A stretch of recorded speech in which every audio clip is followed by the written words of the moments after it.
Okay, સમજો ધ્યાન. ભાગ 1 આપણો પૂરો થઈ ગયો. હવે આપણે સમજીએ છીએ ભાગ 2. તમે નસીબદાર છો, હજી આખો ભાગ 2 બાકી છે. કોર્સ પૂરો થઈ ગયો તો વધારે મૂંઝવણ થાય. આ બાકી છે તો સારું છે ને, હજી ભાગ 2 તો આખો ભણવાનો અને પ્રત્યક્ષ ભણવાનો એ અતિ મહત્વની બાબત છે. તો ભાગ 2 ની આપણે વાત કરીએ. સમજો ધ્યાનથી ભાગ 2 માં શું છે એની ચર્ચા કરતા પહેલા તમે જાણો છો ધંધાકીય સ્વરૂપ.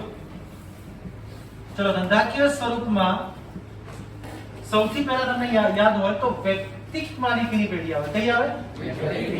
વ્યક્તિક માલિકીની પેઢી, જેને એકાકી વેપારી કહેવાય. કેવો વેપારી કહેવાય? અચ્છા, એનાથી ધંધાનું સહેજ મોટું સ્વરૂપ એટલે શું ખબર છે? ભાગીદારી પેઢી. અને સૌથી છેલ્લે ધંધાનું જાયન્ટ સ્વરૂપ, સૌથી વિશાળ સ્વરૂપ એક કંપની સ્વરૂપ છે. એનાથી મોટું કોઈ નહીં. તો ધંધાકીય એકમના 3 સ્વરૂપો છે. ધંધાકીય એકમના એકાકી વેપારી હોય, બીજો ભાગીદારી પેઢી હોય, બીજી કંપની. અચ્છા, એકાકી વેપારી હોય તો આપણે મૂડીનો પ્રશ્ન વિચારીએ. તો એકાકી વેપારીમાં એક જ વેપારી, દાખલા મારે ઝેરોક્સની દુકાન કરવી હોય તો હું જેનો માલિક છું, બરાબર છે? તો પછી એની અંદર મારે જે પૈસા ઝેરોક્સ મશીન લાવવાનું હોય, દુકાન ભાડે રાખવાની હોય, ડિપોઝિટ આપવાની, જે બધું છે એ કોને લાવવાનું હોય? જે કરે ધંધો કરે. એટલે આની અંદર મૂડી જે લાવે છે એને મૂડી કહેવાય. તો મૂડી કોણ લાવે? ધંધાનો માલિક. હવે ધંધો એના કરતાથી થોડો વધારે મોટો થઈ ગયો હોય, બરોબર છે? ધંધો એના કરતા વધારે મોટો થઈ ગયો હોય તો તમારે વધારે મૂડીની જરૂર હોય તો પછી તમે બધા પાર્ટનર ભેગા કરો છો, જેને કહેવાય ભાગીદારી પેઢી. અને ધંધાનું જાયન્ટ બહુ જ વિશાળ સ્વરૂપ, અબજોમાં વ્યવહારો થતા હોય એ કઈ સ્વરૂપ. નાની કંપનીઓ પણ હોય છે, એવું નથી હોતું, નથી હોતી. નાની હોય, મોટી હોય. તો કંપની સ્વરૂપ. કેવું સ્વરૂપ? તો 3 સ્વરૂપ ધંધાકીય. આની અંદર મૂડી કોણ લાવે છે? ધંધાનો માલિક. તો ભાગીદારી પેઢીમાં મૂડી કોણ લાવે? ભાગીદાર. તો પછી કંપની મૂડી કેવી રીતે બહાર શેર બહાર પાડે. શું બહાર પાડે? શેર બહાર પાડીને મૂડી એકત્રિત કરે અને શેર મૂડી કહેવાય. શું કહેવાય? તો કંપનીની મૂડીને આપણે શું કહીશું? શેર મૂડી. શું મૂડી? એક્ચ્યુઅલી શબ્દ છે શેર. શું? શેર. ટુ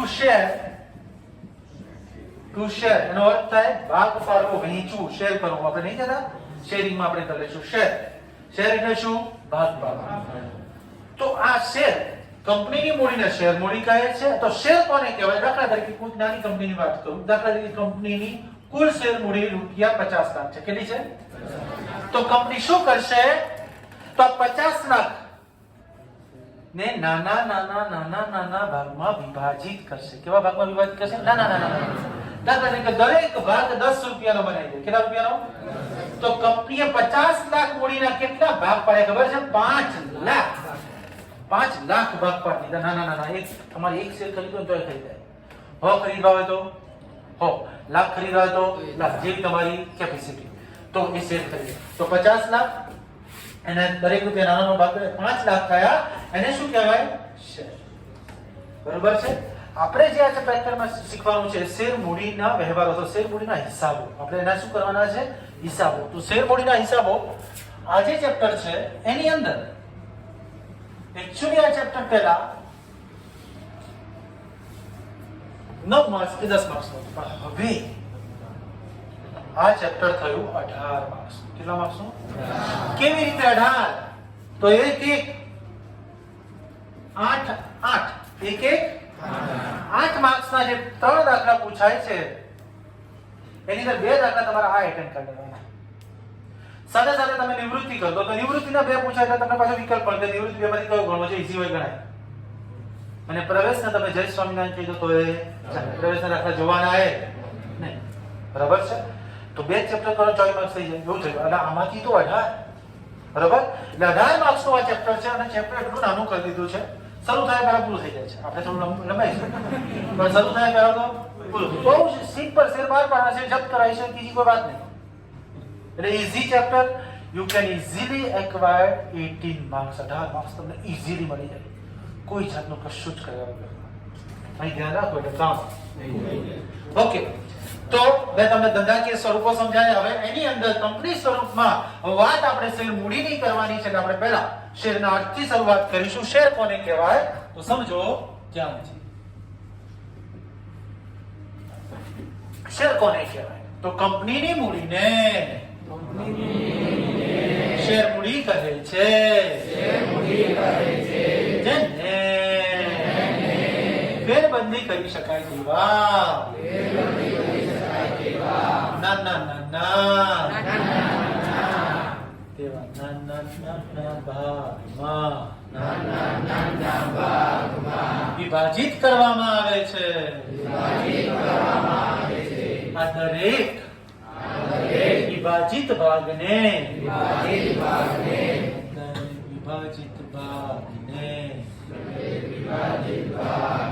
શું કહેવાય? શેર કરે છે. પણ આટલું સમજીએ શેરનો અર્થ.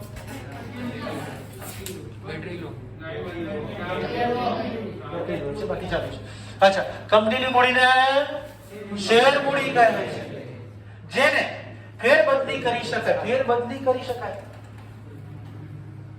ટ્રાન્સફરેબલ. કેવું? You can transfer. શું ટ્રાન્સફર? માલિકી હકની ફેરબદલી કરી શકાય. એટલે શેની ફેરબદલી કરી શકાય? માલિકી હકની ફેરબદલી કરી શકાય. એટલે હું કોકના શેર ખરીદી શકું, આપની પાસેથી ખરીદો અને વેચી શકું. જો ખરીદું છું તો માલિકી મારી થઈ, વેચું છું તો માલિકી સામે વાળાની થઈ. તો માલિકીની શું કરી શકાય? તો કંપનીની મૂડીને શેર મૂડી કહે છે, જેને ફેરબદલી કરી શકાય તેવા નાના ભાગમાં વિભાજિત. શેર બજારમાં સોદા થતા જ હોય છે, ખરીદ વેચાણ થતું જ હોય, બરાબર. નાના ભાગમાં વિભાજિત કરવામાં આવે છે. દરેક વિભાજિત ભાગને શેર કહે છે. શું કહેવાય ને? શેર કહે છે. ઓકે, તો આ શેરનો અર્થ કોણ બોલશે ફટાફટ? કે આપણા પાછું એને જોવાનું છે. વાહ 18 માર્ક્સ. નજર સામો 18 માર્ક્સ હોય ને તો બીજી સેકન્ડે થઈ જાય. બોલો. કંપનીની મૂડીને શેર મૂડી કહે છે, જેને ફેરબદલી કરી શકાય તેવા નાના ભાગમાં વિભાજિત કરવામાં આવે છે. તે દરેક ભાગને શેર કહે છે. તે દરેક ભાગને શેર કહે છે. બોલો બેટા. કંપનીની મૂડીને શેર મૂડી કહે છે, જેને નાના ભાગમાં વિભાજિત કરવામાં આવે છે. આ દરેક વિભાજિત ભાગને શું કહેવાય? શેર. હવે સમજો, જે વ્યક્તિ શેર ખરીદે છે એને શેર હોલ્ડર કહેવાય. શું કહેવાય? ટુ હોલ્ડ એટલે ધારણ કરવું. ટુ હોલ્ડ એટલે ક્રિયાપદ છે. હોલ્ડ એટલે ધારણ કરવું અને હોલ્ડર એટલે ધારણ કરનાર. પેલું ઘોડાનું એક હોય છે, ખબર છે? ઘોડો ભરાવાનો આપણે એને શું કહીએ છીએ ખબર છે? હોલ્ડર. એક ઘોડા હોલ્ડર કહેવાય. શું કહેવાય?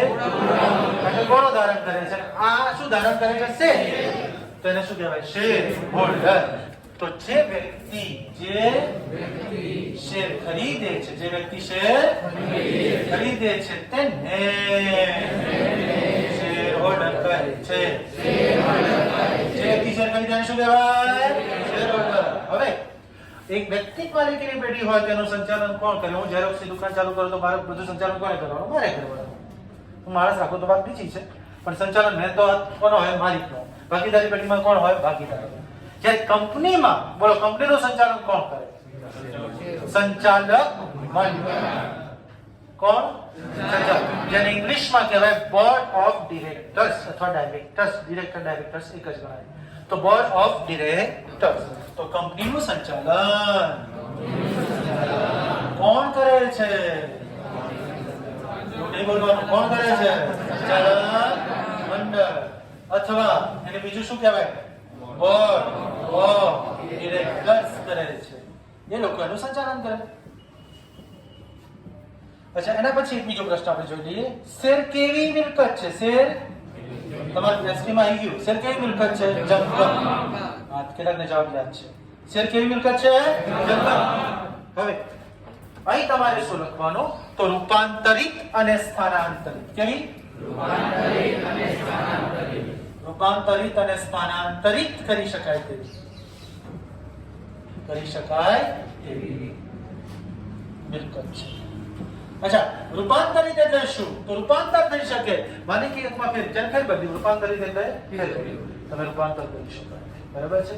તો રૂપાંતરિત અને બીજું કયું? સ્થાનાંતરિત. એક જગ્યાએથી બીજે. અત્યારે તો જો કે હવે ડીમેટ એકાઉન્ટ આવી ગયા છે. બરાબર છે? ડીમેટિલાઇઝ કરી દીધું છે એટલે તમને કોઈ ફિઝિકલી શેર ના મળે, તમારા ખાતામાં આવી જાય. જેમ તમે પેટીએમ વાપરો છો તો એ ડિજિટલ આંકડો હોય કે મારા ખાતામાં 5000 પડ્યા છે, એને તમે બીજાને આપી શકો. તો આંકડાઓની ફેરબદલી થાય છે. નાણાં તમારે ફિઝિકલી થતું નથી. ઓકે, તો વાત શું થઈ? રૂપાંતરિત અને સ્થાનાંતરિત કરી શકાય તેવી મિલકત છે. તો આ શેરની વાત આપણે કરી. હવે કંપની શેર બહાર પાડે છે કે આપણે થોડી કંપની વિશેની માહિતી હોવી જોઈએ, તો એ માહિતી મેળવવાનો આપણે પ્રયત્ન કરીશું. તો સમજો ધ્યાનથી, કંપનીના પ્રકાર. શેની વાત સમજીશું ભાઈ હવે? અચ્છા, બોર્ડના સંદર્ભમાં વાત કરું તો it will be never be asked in your exam. તમારી એક્ઝામમાં પૂછાશે ના પાડી દીધી છે પણ પૂછવાનું. પણ થોડું હું તમને એનો ચાર્ટ સમજાવું સમજવા માટે, પછી તમે લખી દો. એના માટે આપણે આની ચર્ચા કરીશું. પૂછાવાનું બરાબર. સીધે સીધો તમને શેર મૂડીમાં લઈ જાઓ એના કરતા આપણે કંપની સમજીએ, પેલું સમજીએ પછી કરીએ તો વધારે સારું રહેશે. ચલો, તો કંપનીના પ્રકાર. તો કંપનીના જો પ્રકાર પાડવા જઈએ તો બે આધાર લીધા છે. શું લીધા છે? બે. પહેલો આધાર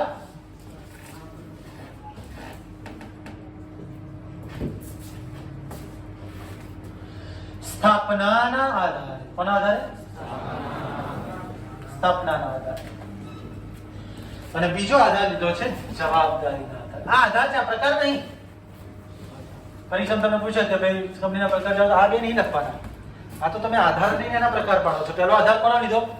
સ્થાપના. સ્થાપનાના આધારે જે પ્રકાર પડે છે એ સમજો.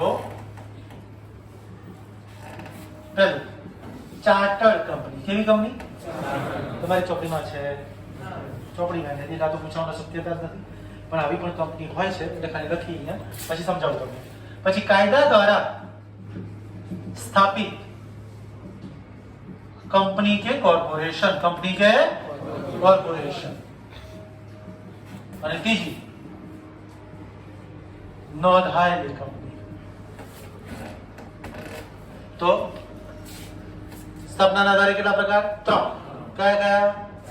ચાર્ટર્ડ કંપની, કાયદા દ્વારા સ્થાપિત કંપની કે કોર્પોરેશન, અને નોંધાયેલી કંપની, રજિસ્ટર્ડ કંપની. પાછા બે, ખાનગી કંપની, જાહેર કંપની. મોટા ભાગની કંપનીઓ આમાં જ આવી જાય છે. કઈ કંપનીમાં આવી જાય છે? નોંધાયેલી, રજિસ્ટર્ડ કંપનીમાં આવી જાય. તો સમજો ધ્યાનથી, પહેલી કંપની કઈ કંપની છે? ચાર્ટર્ડ. ચાર્ટર્ડ કંપની કોને કહેવાય? તો પહેલા રાજાઓ હતા. શું હતા?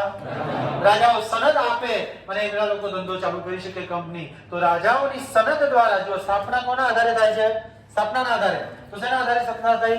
રાજાઓની સનદ. આ શબ્દ એક લખવાનો. શેના દ્વારા? રાજાઓની સનદ. સનદ એટલે શું તમને ખબર છે? 26 માં કેટલાક જણા રહેતા હશે ને, તો 26 ના પ્લોટ જે છે ને, 26 સેક્ટર, એ અસરગ્રસ્ત ખેડૂતોને આપે છે. તો સરકારે એને ઈ સનદ આપે કે લો ભાઈ, આ તમારો પ્લોટ લખીને આપે. ભાઈ આ ભાઈને આપેલો છે, આટલું છે, ક્ષેત્રફળ આટલું, એનું વાપરવાનું, બાંધકામ કરવાનું, બધું સત્તા આપી. એમ પેલા રાજાઓની સનદ આપતા કે ભાઈ હા, તમે કંપની કરી શકો. તો આપણા રાજાઓએ સનદ આપી હતી. એવી એક કંપની હતી જેને ભારતનો નખો વાળ્યો, અને એ કંપનીનું નામ હતું ઈસ્ટ ઇન્ડિયા કંપની. અત્યારે કોઈ રાજાઓ નથી, એટલે અત્યારે કોઈ આવી કંપની પણ નથી. બરોબર છે? અચ્છા, ઉદાહરણ કે તો કઈ કંપની કહેવાય? East India company. ઈસ્ટ, આટલું તો લખજો, તમને ખબર પડે. આ તૈયાર કરવાનું નથી. કાયદા દ્વારા સ્થાપિત કંપની કે કોર્પોરેશન. તો જે કંપની કેન્દ્ર કે રાજ્ય સરકારના, કેન્દ્ર કે રાજ્ય, કેન્દ્ર સરકાર એટલે મોદી સાહેબ, રાજ્ય સરકાર એટલે રૂપાણી સાહેબ, કેન્દ્ર સરકાર સંસદ ભવનમાં બેસે, આ લોકો વિધાનસભામાં. વેરી ગુડ, ખબર છે. તો વિધાનસભામાં બેસે તો એ કેન્દ્ર કે રાજ્ય સરકારના ખાસ કાયદા હેઠળ સ્થાપવામાં આવે. કેના હેઠળ સ્થાપવામાં આવે? ખાસ કાયદા. કેન્દ્ર કે રાજ્ય સરકારના કાયદા હેઠળ. કેન્દ્ર કે રાજ્ય સરકારના કાયદા હેઠળ. જો સ્થાપના, સ્થાપનાના આધારે પ્રકાર છે. એટલે અર્થમાં પણ સ્થાપના રાજાની સનદ દ્વારા સ્થાપાય, કેન્દ્ર કે રાજ્ય સરકારના કાયદા હેઠળ સ્થાપાય. સ્થાપનાની વાત આવે તો એવી કંપની, દાખલા તરીકે LIC. LIC એટલે life insurance corporation of India. LIC. પછી GSFC પણ કહી શકાય. Gujarat state finance corporation. Gujarat state, Gujarat રાજ્ય નાણાં નિગમ. શું કહેવાય? ગુજરાત રાજ્ય નાણાં નિગમ. ચલો, પછી નોંધાયેલી કંપની. તો જે કંપની પહેલા આપણે કયો કાયદો ચાલતો હતો? 1956 નો કંપની ધારો. પછી એમાં ફેરફાર તો 2013 આવી ગયું, ખબર તમને? ઓકે, તો જે કંપની 1956 જૂની કંપની હતો 1956, અને હવે નવી કંપની કયા ધારા હેઠળ સ્થાપવામાં આવી? 2013 સુધારો થતો. તો 2013 ના કાયદા હેઠળ સ્થાપવામાં આવે કે 56 ના. તો એને કઈ કંપની કહીશું આપણે? નોંધાયેલી, રજિસ્ટર. મોટા ભાગની કંપની કઈ કંપની હોય? નોંધાયેલી. એમાં બે ખાનગી કંપની અને જાહેર કંપની. ખાનગી કંપની પર બધા નિયંત્રણો હોય કે જે કંપની પોતાના નિયમન પત્ર દ્વારા સભ્યોની શેર ફેરબદલીના હક પર નિયંત્રણ મૂકી દે, પછી શેર કે ડિબેન્ચર ખરીદવાના આમંત્રણ પર પણ શું મૂકી દે, પ્રતિબંધ મૂકી દે, સભ્યોની સંખ્યા ઓછામાં ઓછા 2 ને વધુમાં વધુ 100 થી વધુ નહીં, એ રીતે સભ્ય સંખ્યા પર નિયંત્રણ મૂકી દે. તો બધા નિયંત્રણો જે રાખે છે એ કંપની કઈ કંપની કહેવાય? ખાનગી કંપની. અને જે કંપની આવા નિયંત્રણ લઈ એના શેર ખરીદી શકાય, વેચી શકાય, કંપની વિજ્ઞાપન પત્ર બહાર પાડી શકાય, એને કઈ કંપની કહેવાય? જાહેર કંપની. પબ્લિક લિમિટેડ મોટા ભાગની કંપની કેવી કંપની હોય છે?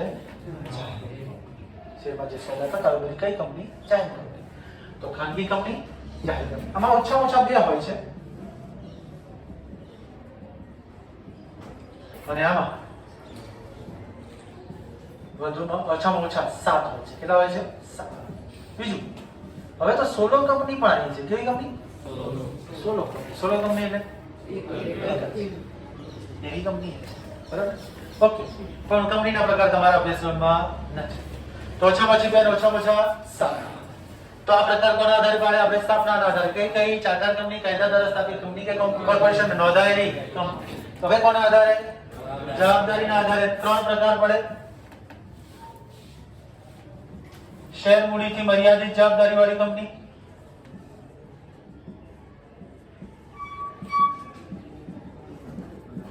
પછી બાંહેધરીથી મર્યાદિત જવાબદારી વાળી કંપની,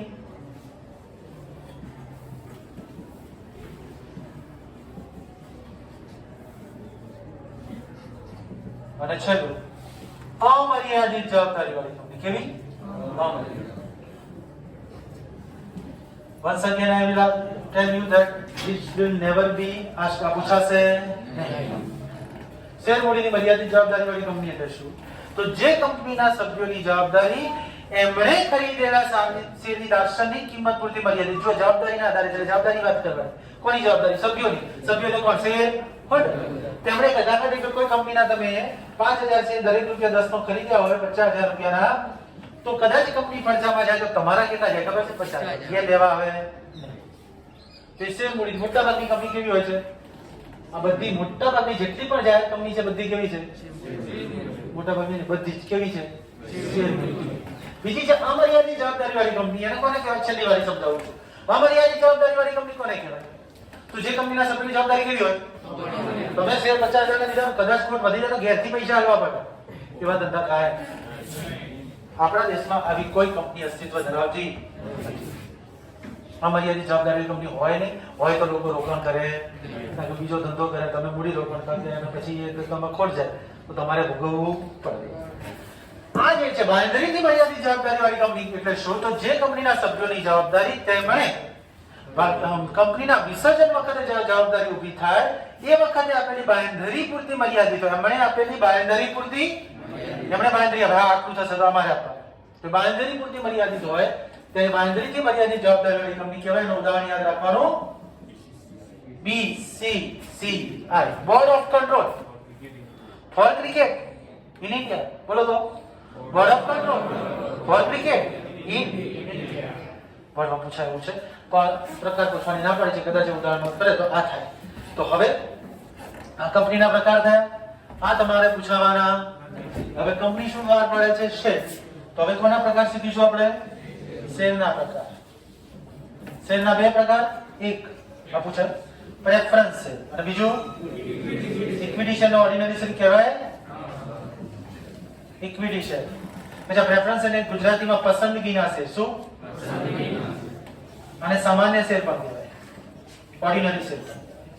ચાલો તો પહેલું આપણે છેલ્લો મુદ્દો આ શીખી વાત પૂરી કરીએ. આ પૂછાશે. સો હવે ધ્યાન, તમારું ધ્યાન ક્યાં હોવું જોઈએ ખબર છે? તો જીવ ઓટોમેટિક અહીંયા રે ને. પણ જો આમાં પછી તમને મજા ના આવે તો પછી અહીંયા ધ્યાન રહે. જેટલું આનું મહત્વ એટલું અહીંયા કામ થાય. બરોબર? પ્રેફરન્સ સમજો. પ્રેફરન્સ એટલે પસંદગી. શું? એમને પહેલી પસંદગી આપવામાં આવે છે. શેમાં? તો કંપનીની જ્યારે હયાતી હોય ત્યારે ડિવિડન્ડ મેળવવામાં તમારે ઇક્વિટી શેર હોલ્ડર ડિવિડન્ડ આપવું હોય તો પહેલા કોણ આપવું પડે ખબર છે? પ્રેફરન્સ. અને કંપની વિસર્જન કરે તો ઇક્વિટી શેર પરત કરવા હોય ને તો પહેલા કયા પરત કરવા પડે? પ્રેફરન્સ. પહેલી પસંદગી આપો છો. ક્રમ હોય છે દેવા ચૂકવણીનો ક્રમ આપણે વિસર્જનમાં શીખી ગયા. તો ઇક્વિટી શેર મૂડી પરત કરો ત્યારે કઈ બધી પરત કરવી પડે? તો પ્રેફરન્સ શેર એટલે એવા શેર કે જે શેર ધરાવનાર સભ્યને કંપનીની હયાતી દરમિયાન ડિવિડન્ડ મેળવવામાં અને કંપનીના વિસર્જન વખતે મૂડી પરત મેળવવામાં ઇક્વિટી શેર ધરાવનાર સભ્ય કરતા અગ્રહ હોય છે. કેવો હક? અગ્રહ એટલે પહેલો હક હોય. અગ્રહ હોય છે. તો જો વ્યાખ્યામાં શું સમજવાનું છે? તો પ્રેફરન્સ શેર એવા છે કે જે શેર ધરાવનાર સભ્ય, પછી બે સંજોગો, કંપની હયાતી દરમિયાન ડિવિડન્ડ મેળવવામાં અને કંપનીના વિસર્જન વખતે મૂડી કોના કરતા પહેલો હતો? ઇક્વિટી શેર ધરાવનાર સભ્ય કરતા અગ્રહ હોય છે. કોણ બોલશે? ડન. પૂરું.